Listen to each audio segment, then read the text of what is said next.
Sejam todos bem-vindos às preleções do Centro Espírita Allan Kardec de Campinas.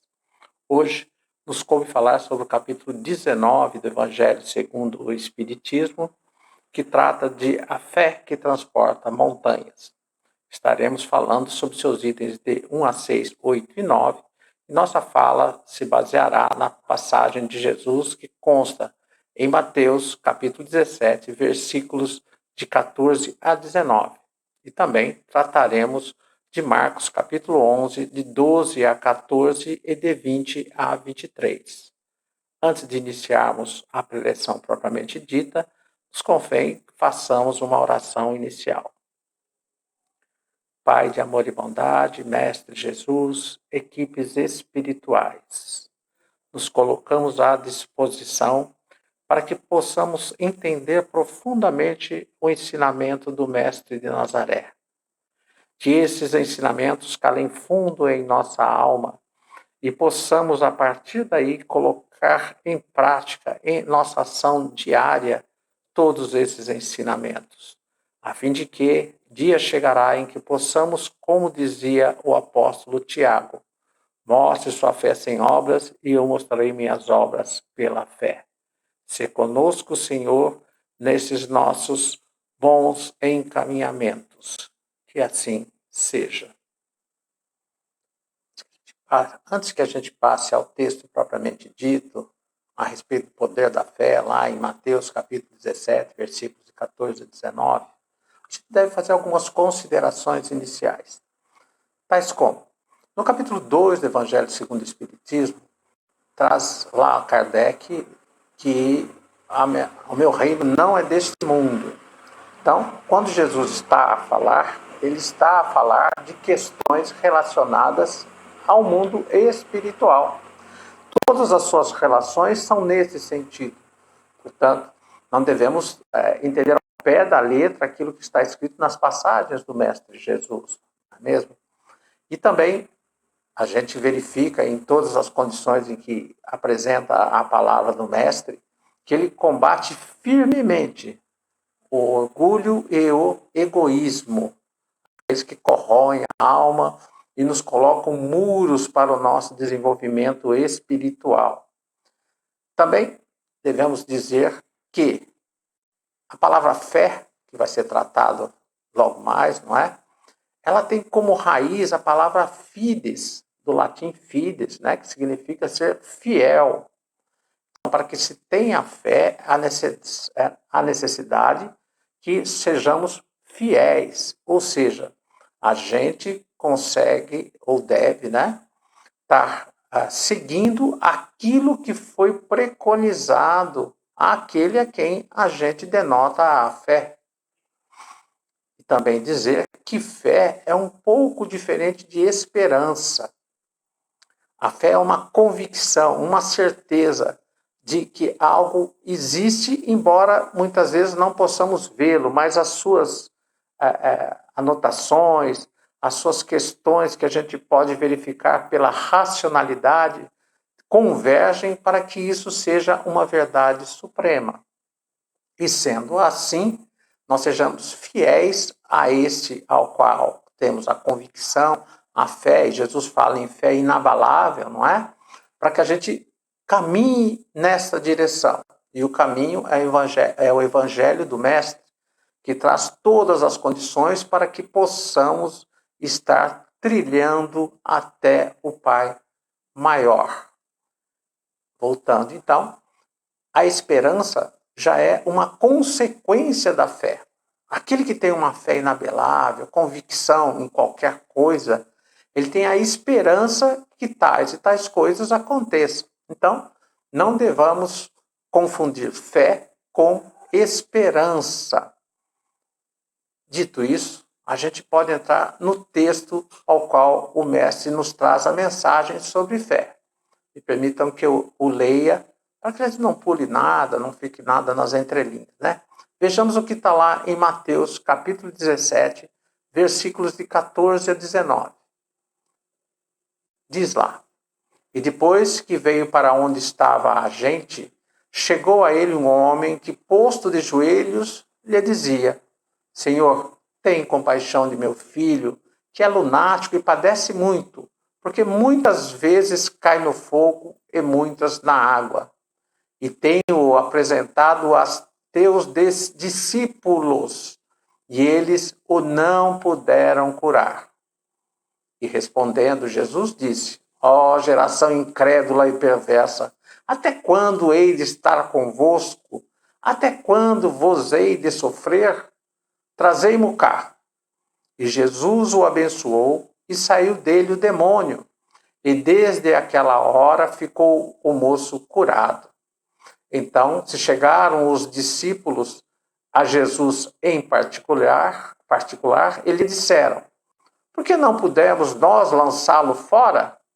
Jesus lhes disse: por causa da vossa pouca fé.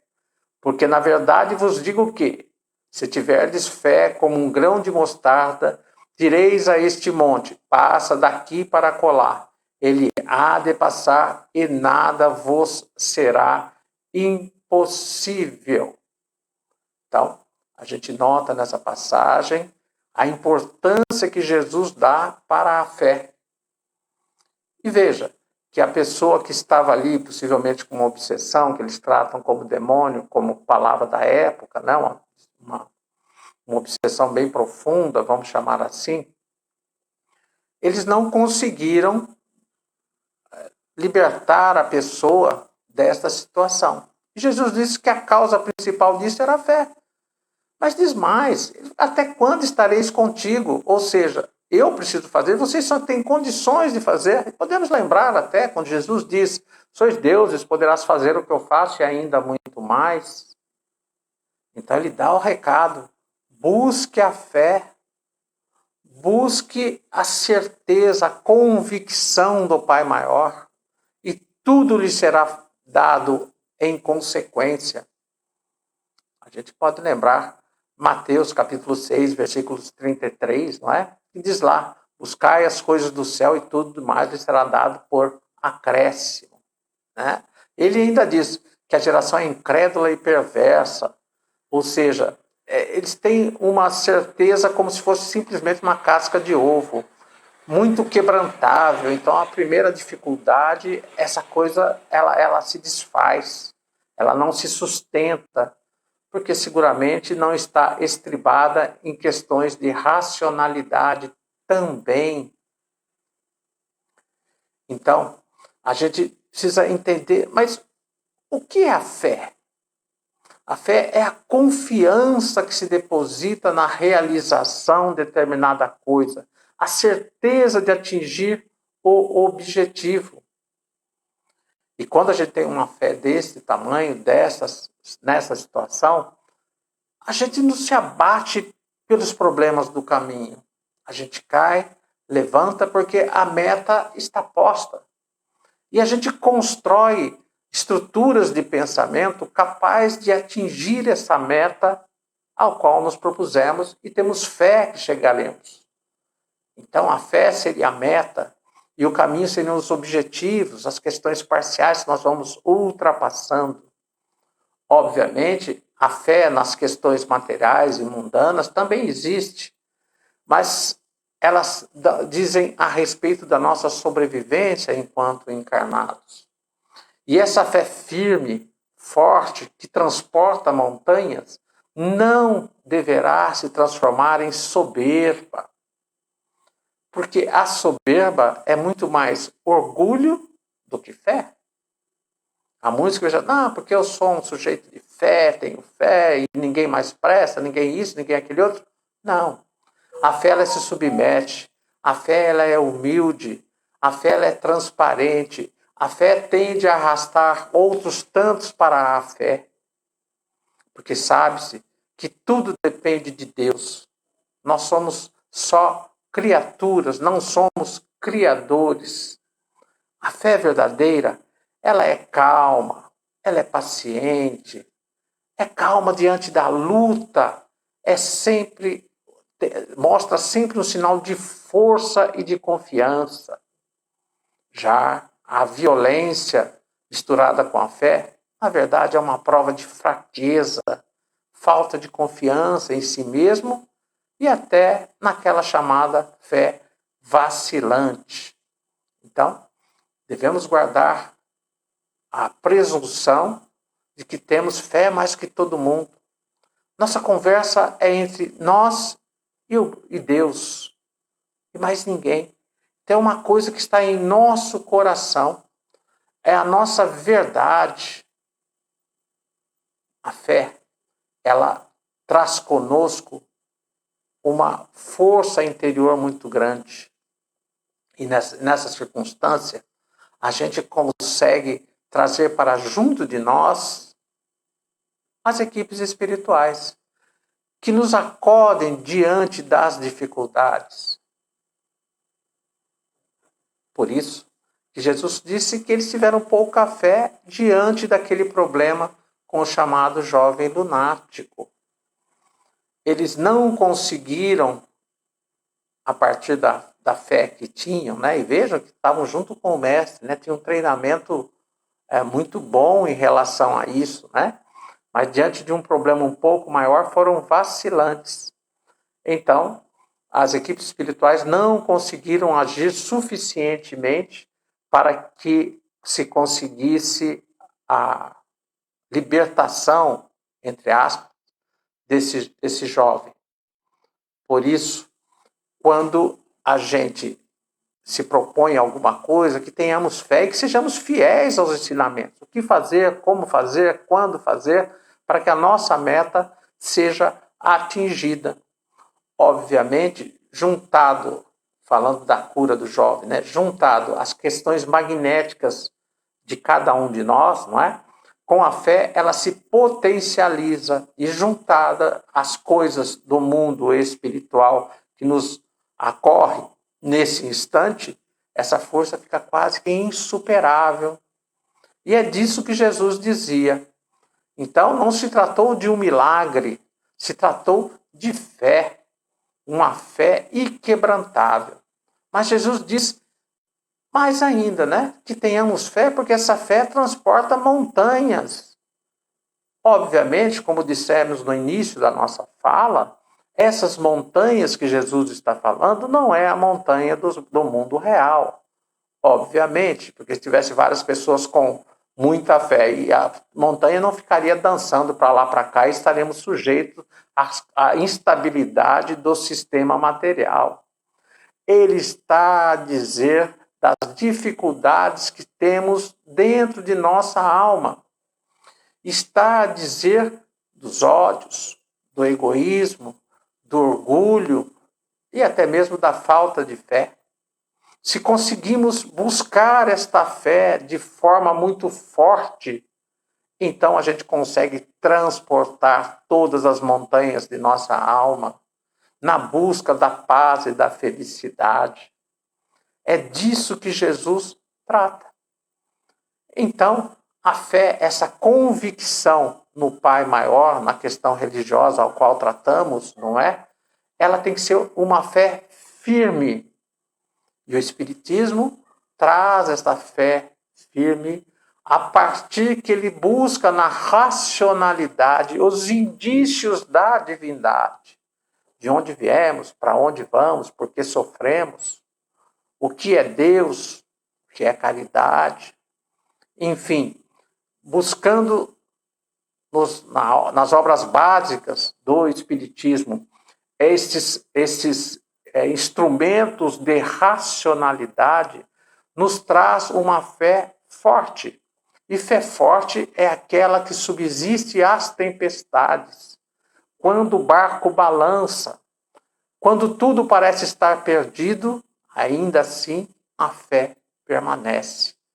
Porque a vida ela é única, a vida não se extingue. Então, diante desta fé, no amor e na bondade do Pai maior, nós conseguimos fazer qualquer coisa. Obviamente que esta fé, ela é colocada por Jesus, mas que nós tenhamos que praticá-la em nosso dia a dia, em nossas obras. Por isso que citei lá o apóstolo Tiago, quando ele diz, não é? Me mostre sua fé sem obras e eu lhe mostrarei minhas obras pela fé. está a dizer que a ação nessa direção é quase que um treinamento para a alma, para que a gente possa atingir o objetivo de toda a criatura, que é a paz e a felicidade relativa. E o Espiritismo vem corroborando todas essas premissas ao trazer o Evangelho do Mestre Jesus e trocá-lo em miúdos, para que entendamos a palavra do Mestre agora, em nosso tempo, contemporaneamente. É disso que trata esta passagem, a fé que transporta montanhas. Mas, continuando, a gente ainda tem mais uma leitura a ser feita no capítulo 11 do Mestre Jesus, não é? Lá em Marcos, capítulo 11, 12 a 14, 20 a 23, que diz a respeito da figueira seca. Então, esta é a nossa próxima leitura, a fim de que também entendamos um pouquinho, porque, como dissemos lá, não é? No início da nossa fala, Jesus falava das coisas espirituais sempre, em qualquer oportunidade. E desta feita também não é diferente. Jesus trata a respeito, nessa passagem da figueira, não é? Ele trata a respeito de questões espirituais, porque é isso que importa para Jesus, não é? É esse combate às religiões que colocam coisas que não estão dentro da lei divina.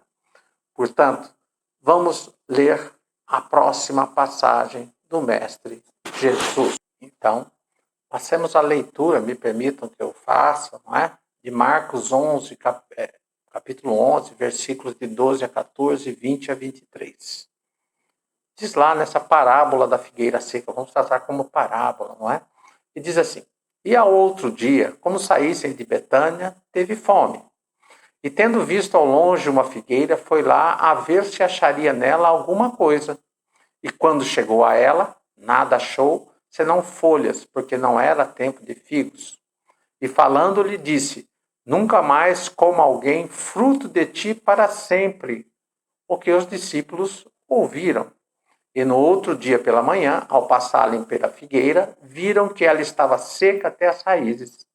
Então, lembrando, Pedro disse para Jesus: Olha, mestre, como secou a figueira que tu amaldiçoaste. E respondendo Jesus, lhes disse: Tende fé em Deus, em verdade vos afirmo que todo o que disser a este monte, tira-te daí e lança-te ao mar, e isto sem hesitar no seu coração. Mas tendo fé de que tudo o que disser sucederá, ele o verá cumprir assim. Então, nesta passagem, né, primeiro a gente olhando o perfil psicológico do Mestre Jesus, se assim possamos dizer, não é? Ele entendia, obviamente, profundamente as coisas da natureza. Não era tempo de figo. Como é que ele ia achar figo lá? Ele sabia que não era possível isso, não é? Outra palavra muito forte, né? A figueira que tu amaldiçoaste. Por que Jesus amaldiçoaria alguma coisa da natureza que ela é, inclusive, irracional? Então, isso só tem sentido se a gente analisar pelo cunho espiritual.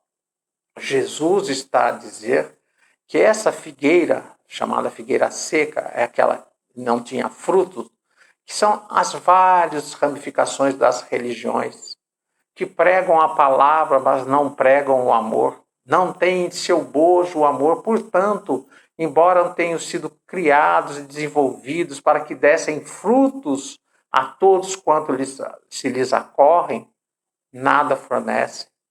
As pessoas chegam famintas para poder se alimentar da palavra, se alimentar do conhecimento, se alimentar da ação, e essas linhagens não apresentam nada. Então Jesus diz que ela estará seca o tempo todo, porque a verdade subsistirá sempre, independente de qualquer coisa. Então, cada ramo desta figueira, simbolicamente falando, vai secar, porque ela não se sustenta diante das evidências do mundo de nossa realidade. Então, Jesus está dizendo nessa parábola a respeito das religiões, aqueles que têm a fala fácil, mas não agem na direção do bem, do amor, da convergência para com o Pai Celestial. É disso que trata. Então, sempre que a gente vai ler coisas desse tipo, vendo, inclusive, questões que vão contrariamente ao perfil amoroso do nosso querido Rabi, é porque ele não está falando das questões materiais. Ele fala, tende fé em Deus, em verdade vos assino que tudo que disser. Ou seja, está dizendo a respeito da fé. Tenha fé, a verdade subsistirá. Diria ele, eu sou o caminho, a verdade e a vida. Ninguém chega ao Pai senão por mim. Tenha fé nisso. Construa a sua vida a partir das palavras do Mestre. E a meta, que é o nosso Pai Celestial, está muito próximo da gente. Que esta fé seja inabalável. Que esta fé seja o nosso pano de fundo para todas as nossas ações. E o Mestre Jesus sempre estará conosco, com certeza, levando-nos à busca desta felicidade, ao qual ele conseguiu, ao qual ele pôde buscar, porque também ele foi criado simples e ignorante como nós o fomos e conseguiu superar todas as dificuldades. E assim, se conosco, Senhor, nessa nossa empreitada de fé. E assim, encerrando a nossa preleção da noite, vamos trabalhar um pouco mais essa nossa fé, a partir das nossas vibrações, nossos bons pensamentos direcionados às pessoas que mais necessitam.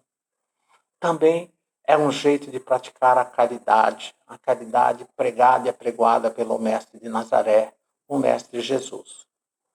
Portanto, relaxemos, fechemos os nossos olhos, caso assim o deseje. A gente fala para fechar os olhos, né?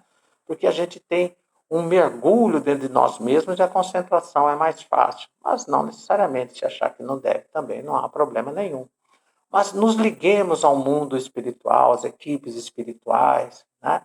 Aos nossos mentores espirituais, para que nossos pensamentos sejam colocados a favor daqueles que mais sofrem.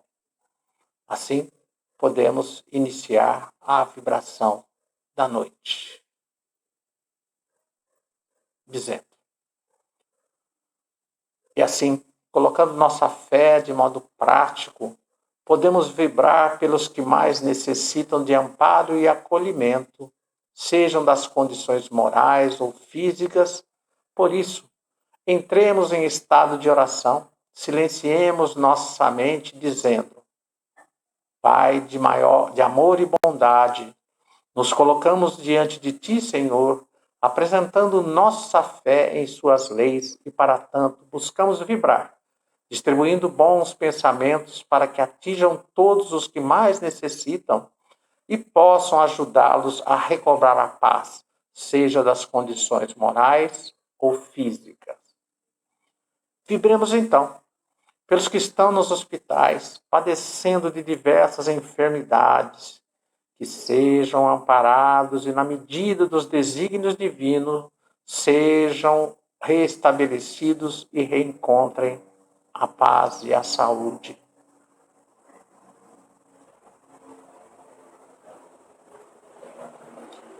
Pelos que buscam um trabalho para que dignamente encontrem seu sustento, que sejam encaminhados em suas intenções e encontrem as portas abertas para a dignidade da ocupação e do trabalho.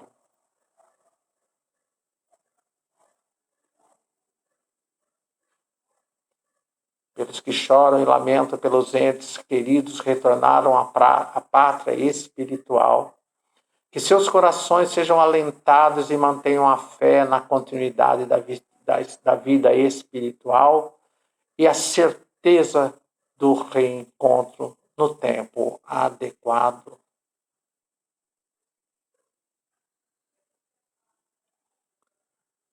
Vibremos agora pelos nossos lares, que se mantenham unidos e exercendo o bem, buscando a paz necessária para o desenvolvimento das relações que horas nos são propostas.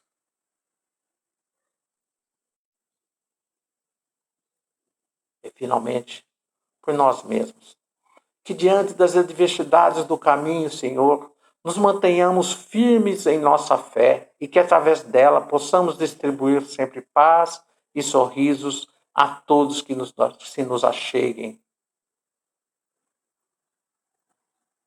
E assim, agradecemos a oportunidade de exercer a caridade da doação de energias, a certeza que aliviarão dores e consolarão corações. Que assim seja. Paz e luz